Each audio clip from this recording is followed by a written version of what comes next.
Welcome back, everybody, to the Carp's Corner podcast. I'm your host, Tyler Carpenter. Happy Tuesday, everybody. Hope everybody had a great Easter. Looking forward to this week. We got a lot on the plate the next few weeks. It's going to be fun to dive into, discuss, talk about, get feedback from everybody, and it's going to be a fun week. So let's just dive right into it. First off, recap. Last week, MLB predictions and March Madness predictions got off to a very hot start. 3-0 on MLB picks. Dodgers won, Braves won, Mariners won, and then 3-1 on the basketball predictions. Creighton was the only one that didn't get it for us. Tennessee ended up beating them.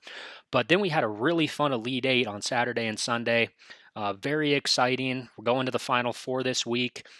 Looking like it's going to be interesting this year. UConn, another 20-point victory. They look unstoppable right now. It's going to be very interesting. Alabama's going to have a lot on their plate. But Alabama, first Final Four appearance, round of applause for them. They've had a great season. Also, the other thing that's going to be giving UConn a little bit of trouble is they've been averaging 89.75 points throughout the tournament. That is nuts. I think that that's going to be a very good game. We're not going to get into any predictions so far because anything can happen this week before the games start. But Alabama has looked really good throughout the tournament. I would expect them to continue it. Purdue, there's still no answer for Edey. That guy is a maniac, unbelievable. And on top of that, big flex from Edey, not needing the ladder to cut the net in the post-game ceremony. Just reached up, cut it with scissors. Struggled a little bit with the scissors, but I mean, he's a dog. But on the other side of the ball, when they play, NC State, DJ Burns Jr., dog. Unbelievable. Cinderella continues for them. Looking forward to seeing that this week, too. We'll dive into that the next podcast on Friday. But DJ Burns, he's a dog. New Year, same Rockies. MLB started off, I tweeted out a prediction on my personal Twitter that the Rockies, how it usually goes is first 10 games, they do pretty well, go above 500, and then end up going 60 and 100, 70 and 90-ish range. But it looks like it's the complete opposite this year, starting off dog shit. They lost 3 out of the 4 to the D-backs. Absolutely terrible start to a divisional foe. They were outscored 32 to 14 runs in 4 games. You can't win with a team that has an 8.18 ERA and are hitting 225 as a team. That is just unbelievable. Ryan McMahon and Brendan Doyle are the only ones that have been kind of hitting well to the start. You got Chris Bryant, who hasn't got a hit yet, even today. Rockies played earlier today, Monday, as I'm recording this.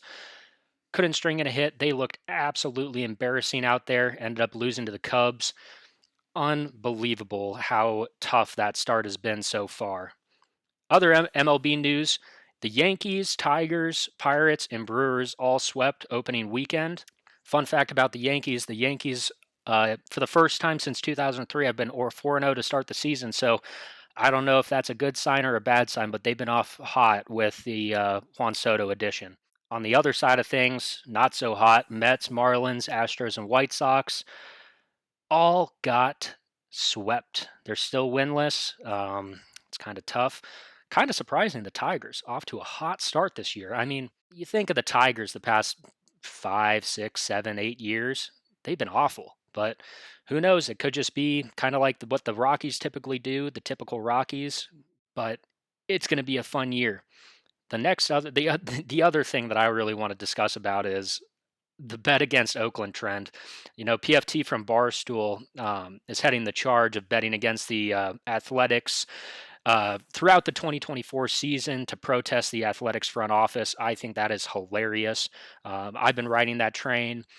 So far, if you've been following that train of betting against the Athletics, you'd be 3-1 money line betting and also 3-1 against the run line. The Athletics suck. It's going to be fun to kind of keep going with that trend unless if it gets a little nasty. But I mean, with the way that they've been playing the past few years and the fan base not caring, opening day looks like a high school baseball game out in the middle of nowhere.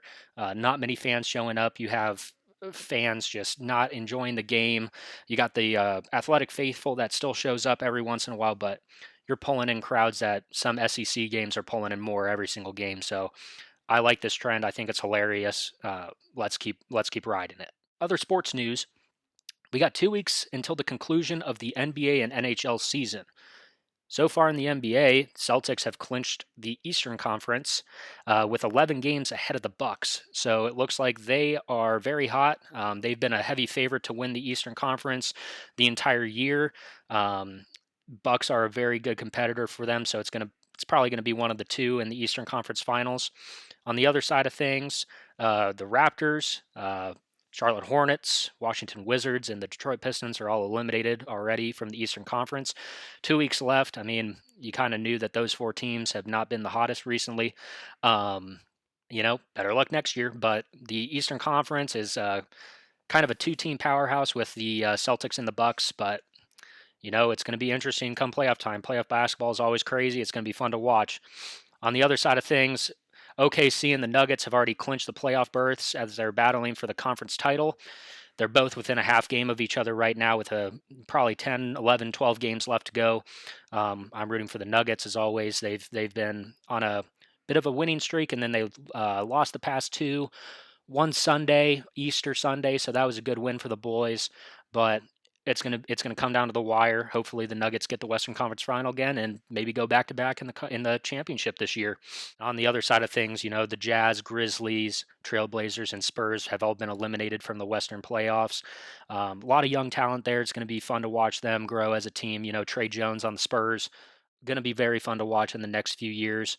In the NBA playoffs, 1 through 6 seeds from each conference earn automatic playoff berths. Seeds 7 through 10 will do a play-in tournament after the regular season is completed. So there's some teams that could be, around 500 or not been playing the best recently that could still make an impact and give some teams hell coming forward. And on to the last segment of the day, Carp's 14ers of the day. This week, I decided to go with the favorite video games of all time for myself to go into. Big video game player back in the day. I still dabble here and there. It's a great way to connect with friends that have moved away. Old buddies from summer ball teams from years back you can connect with, play with. It's always fun to get into that. We're going to start off with the number 4, Call of Duty Black Ops 2. That is by far probably the best Black Ops game. It was so fun to play back in the day, and I know I played it way past they started releasing Black Ops 3, Advanced Warfare, Infinity Warfare. Great game, a lot of fun. I wish they would go back to that kind of style of game. Loved it. Number 3, Modern Warfare 2. This one beats out Black Ops 2. That was the first game that I really got into on the 360. Very fun game to play. Very toxic back in the day. Loved it. So fun. The remakes are all right. It's been fun. Do that a lot with the remakes. And then they came out with Warzone. But, Modern Warfare 2 is my number 3 game favorite of all time. Number 2, Guitar Hero 3. We would bring Guitar Hero on all road trips. It was a great bonding moment for a bunch of us that got into it. Have competitions, play Guitar Hero, listen to our favorite rock songs, play our favorite rock songs from the 80s. But Guitar Hero 3 Legends of Rock is my number 2 favorite game of all time. Just the song selection, all the fun stuff in that game. Great game. Number 2. And to top it off, the number 1 game, my favorite video game of all time, is NCAA Football 14. One of the best games that I have ever played. I still play it to this day on my PS3. I am so excited that it's coming back out this summer. I'm looking forward to playing it, getting my coaching career started back up with Dan D. One of the best games of all time. My old roommate Logan and I would play NCAA football throughout the fall when we got done with classes, especially during COVID. We would grind that when we had to stay in the house. Probably the best game ever made of all time. I'm very excited for it to finally come back out, and they're doing something cool with the NIL stuff and all that. But some honorable mentions that didn't make it into the 14ers of the day for favorite video game of all time. To start, Modern Warfare 3. The old school version didn't make it. Another fun game that I loved playing growing up, but didn't quite make the top 4. Doesn't beat out Black Ops 2 or Modern Warfare 2, but another great game. NCAA Basketball 10, another EA game that got deserted back in 2010. They haven't remade that one yet, but that one is a fun game to play. You can create a coach, can play as your favorite team. Great game. I think Blake Griffin is the cover of that one, but another fun game that Logan and I used to play a lot. Another one, MLB The Show 16. All the show games were my favorite to play on the PS3 and PS4, but the MLB Show 16 is the last one that was made for the PS3. I never got the PS4, switched to the Xbox at that time, so that was the last one that I really grinded out. Still play on the PS3 sometimes. One of my favorites, but didn't quite make the list. And to go back through the list, number 4 was Black Ops 2, 3 Modern Warfare 2, 2 Guitar Hero 3 Legends of Rock, and to top it all off, NCAA Football 14. Best video game of all time. So excited for the new one to come out. And that brings us to the conclusion of this episode of the Carp's Corner podcast.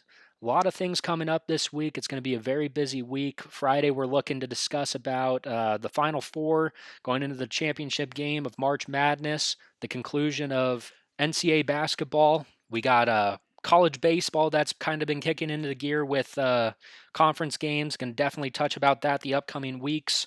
You got NBA and NHL coming to a conclusion soon, starting playoffs. So we got a lot of stuff to talk about on Friday. Thanks for tuning in. I hope you guys enjoyed, and we will see you Friday.